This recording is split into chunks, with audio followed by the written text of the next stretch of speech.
Hey, and welcome to the highlights of episode number 222 with Tim Storey.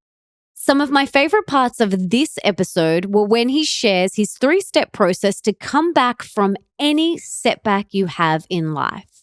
I also loved it when he spoke about why you need to have a strong why attached to your goals, why you need to fail forward, and the powerful plough, plant, water, and harvest concept to manifest anything that you want in your life. But there is so much more wisdom and knowledge and inspiration that you get in the full episode. So to listen to the full podcast and get all the info in the show notes, head on over to melissaambrosini.com/225 right now. Welcome to the show, Tim. I'm so excited to have you here. But before we dive in, can you tell us your story and how you got to where you are today doing the wonderful work that you now do? Like, how did this all unfold for you? So when I was a young guy, I was raised in a place called Compton, California. So for those that are not familiar, it's in Los Angeles, and it's a tougher area of Los Angeles. And we had 7 people in a 2-bedroom apartment, so very cramped environment. But at the same time, a lot of humor, a lot of energy, a lot of excitement. And for some reason, we were dreaming a lot of doing big things from that cramped little space. So I've been fortunate enough, Melissa, to mainly see life through the eyes of humor and possibility, even since I was younger. I was very interested in things outside of just school. So one of the books that I read was a book about the life of a lady who helped orphans named Mother Teresa. And you're familiar with her? Absolutely. Well, I started reading about her early. And then what happened is I just got interested in what she did. And I said, someday that's what I want to do. I want to help people. So it started really early on. So can you tell us, some amazing stories, maybe from yourself or from some of your clients, where people have turned their tragedy into a triumph and come back from this setback? Well, I think number one is that, as you know, all of us go through these road bumps, as you say. And the thing about the celebrity side is that it's so amplified. So I find that the curriculum that I created with myself and 3 psychologists and 1 psychiatrist that took us about 15 years to create on this whole idea of turning your setbacks to comebacks is that whether you're a plumber, a painter, or a rock star, it's similar information, but just for different people.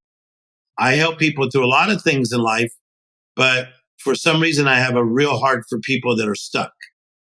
And so many of our friends, as you know, got stuck in a moment and they didn't know how to get out. What's some of the biggest transformations that you have witnessed? I think one person that is comfortable with me telling his story would be Robert Downey Jr. I mean, if you look at Robert, when I first met him in 1999, he was in a bit of a spiral, okay? And when people always come to me and they say, hey, I heard that you're Robert's life coach. I don't ever like to see it that way. I think that me and him are great friends who have amazing conversations. So when we begin to work together and talk, because of the place that he was in, not doing so well, he was wanting to live in what I call the land of okay. Like, you know what? I don't think my life's going to be that great anymore, but if I could just somehow be okay. So he was okay in the land of okay. And one of the things that he tells many people about is that Tim Storey refused to let me see life as that just being okay. Because there's 3 levels of living. There's almost is not quite, sort of, nearly. There's most, which is usually somebody's ceiling for your life on how they think your life should be. And then there's utmost, which is a life without boundaries. So when I look at Robert now, which if one was to Google him, he's made over $80 million alone just this year, to go from being flat, total setback, and it's not just on the monetary side, but to find his life, to find an amazing wife and have children and be vibrant. And now we're working together helping people who are incarcerated. To me, that's a great comeback story.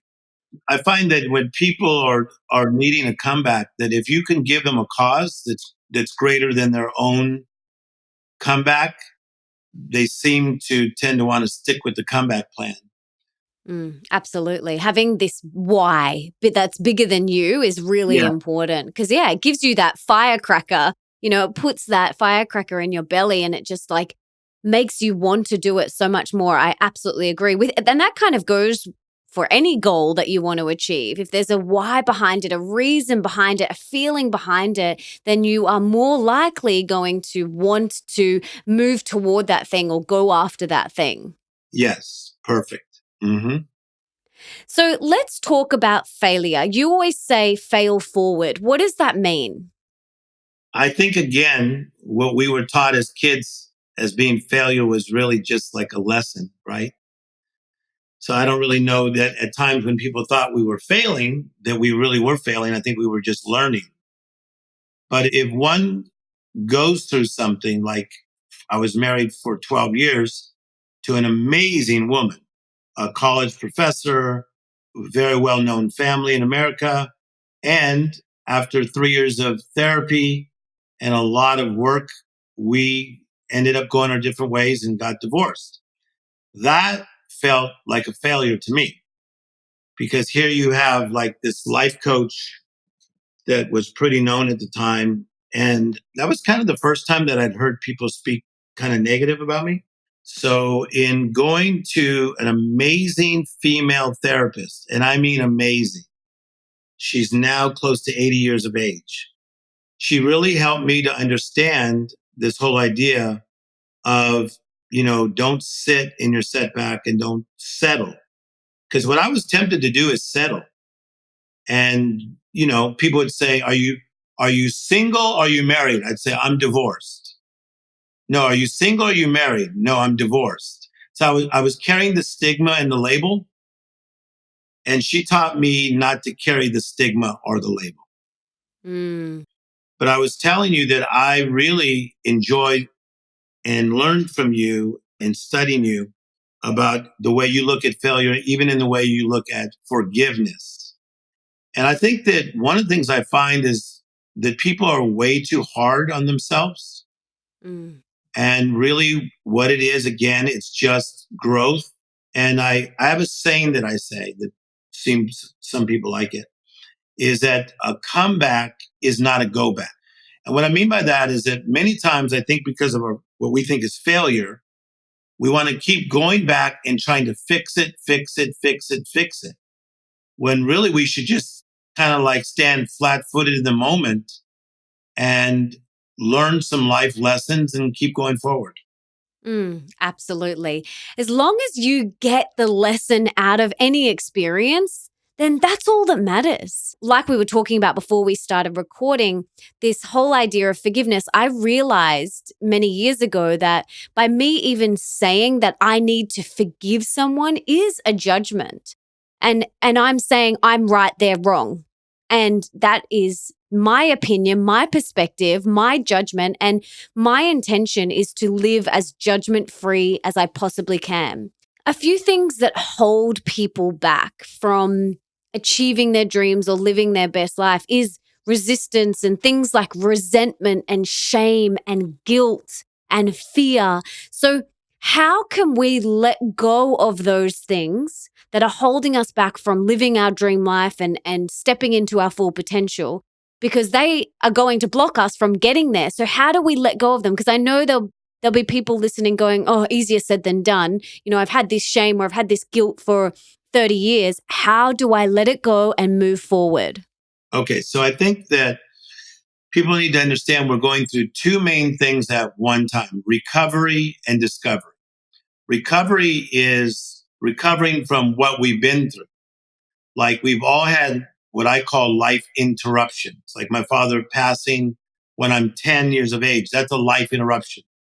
But I know other people that they had asthma when they were little, or they had lupus, or they were molested. And so things happen when they were younger And they may be in their 30s, 40s, 50s, 60s, but they're still going through what I call the recovery zone.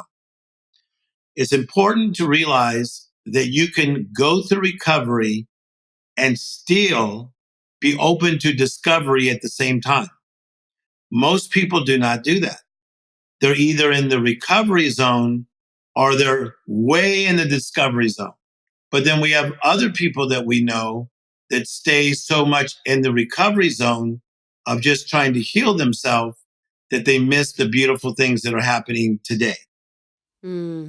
How do you stay in the present moment? Like, what do you do? Do you meditate? Like, what are some tips and tricks that you have for people listening that are struggling to be in the now? So you've heard it said before, and none of us know who came up with it, but this idea of we become a society of human doings rather than human beings. So I do believe that's true. And I think that a lot of people think that being on their grind, whatever that is the way to live. And that because it works for them, it should work for everybody. But I believe that it's so important to be fully present, fully feeling, and fully alive. So I believe that I am living in the moment that I prayed for years ago. So I want to be fully present, fully feeling, and fully alive in this doggone moment. Because there was a price that's been paid for me to be in this moment talking to you right now. So for me, because of my biblical background, I like to go into like the Psalms, Proverbs, Ecclesiastes, and I read the wisdom books. I'll read something every morning, and then I'll meditate on those thoughts. And then I move into like a time of gratitude. And then I just go into a time of peace. And at that time, it's a time of listening. And I feel like if we would just stop, look, and listen, it's so amazing how the answer lies within more times than not. So I'm a practicer of being in the power of now. Now, I want to talk a little bit about passion and purpose and doing work of meaning that lights us up, because you talk a lot about a good idea versus a God idea. So number one, it's constant in my life where people say to me, whether at airports, restaurants, the movie theater, hey, Tim Storey, how do I get my passion back? How do I get my mojo back? How do I get back in sync? Okay. So I believe that purpose brings passion. So I don't think you should search for passion. I think purpose brings passion. So I'm an artist. So my purpose brings my passion. So I'm not trying to like stir myself up to get myself going. My purpose is my passion. Okay. So good idea, God idea. I think this is so simple. So I'm sitting in the backyard with Oprah Winfrey at her house. We're just going at it as two friends. And she says, I love this thing that you say, that you do not believe in chasing your dreams, but you believe in cooperating with what the universe has already said. So I will tell you something about me. I chase nothing. But you still show up. I show up. I'm not chasing it. I'm cooperating. Yeah, you're showing up. You're still there. You're not like just sitting back, twiddling your thumbs, doing nothing. No, what we're doing is, okay, so I'm going to tell you what to do in that moment. Okay. So here's what happens. So the purpose creates the passion.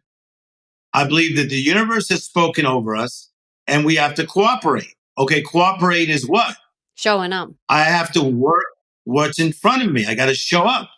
I got to plow the ground. I got to plant the seed. I got to water the seed and I got to reap the harvest. So every day I'm plowing, planting, watering, harvesting. I have to plow, plant, water. And then hopefully someday I'll harvest something really wonderful. Awesome. So what do you attribute your success to? I mean, we all have a different definition of success. And for you personally, like, what do you attribute it to? The plowing, the planting, the watering, and the harvesting? No doubt about it. And so that's one thing that my mother taught me is don't do a half halfway job. So I don't do a halfway job in anything. In anything. I show up early everywhere I go. So my mother put that in me. So if I was a dishwasher, I want to be a really good dishwasher. I was 15 and a half and I talked Mr. Anderson into giving me a job, even though I had to be 16. So at 15 and a half, I was a dishwasher and I didn't take it lightly. Then I went to a busboy, cleaning the tables. I take nothing lightly. So my mother taught me the power of discipline. What's something that you're working on within yourself at the moment? I'm working on my body being older than it was. So I was the boy wonder. So I was 20 speaking with 40-year-olds. I was 27 speaking with 50-year-olds. Now I'm mid 50s and once in a while it feels like it. I never used to feel any form of age. I just didn't. I've been fortunate to I'm an athlete. I work out 5 days a week. So it's not all about just that, but it's internally feeling good, you know? Oh, totally. Absolutely. It's that vibrancy, it's that vitality, that spring in your step. Okay, let's pretend that you have a magic wand now and you can put one book in the school curriculum of every single high school around the world. Besides your books, let's pretend that they're already in the curriculum because they absolutely should be. Which book would you choose? It's called Long Walk to Freedom. It's the autobiography of Nelson Mandela, a man that was incarcerated for over 25 years and would not allow anyone to take the dream that was within him.